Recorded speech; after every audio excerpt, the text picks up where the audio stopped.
saco de ração. Quero agradecer a Deus pela vida da pessoa que me deu. Eu deixei o saco lá por quê? Pra me trazer o saco completo não compensa, né? Eu fico trazendo uns poucos, ó. Agora eu puxo essa aqui pra colocar pros dois aqui, ó. Para as duas cachorras, essa aqui é a que tá mojando. Ela tá gestante. Mas eu não coloco só pra eles não, sabe? Na hora que eu vou e topo com qualquer cachorro, eu coloco. Deus abençoe a sua vida, que nunca venha faltar. Gente, eu carrego todinho um saco de 1 quilo, tipo essa aqui, ó, na bolsa.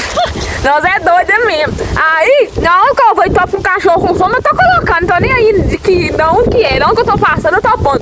Agora esse daqui, ó, eu já batizei esse, que esse é meu já. Então todo dia eu já coloco pra eles. Né, olha, essa aqui tá nojante, gente, ó. Pequenininha. Ela tá gorda mesmo, ó.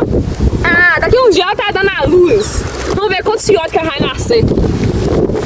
Ó, agora eu vou colocar aqui pra ela e pra outra que é a irmã dela. Vou colocar aqui no chão porque a vazia dela tá no outro lugar. E eles não tá lá, que elas só ficam andando. Então eu vou colocar aqui mesmo, ó.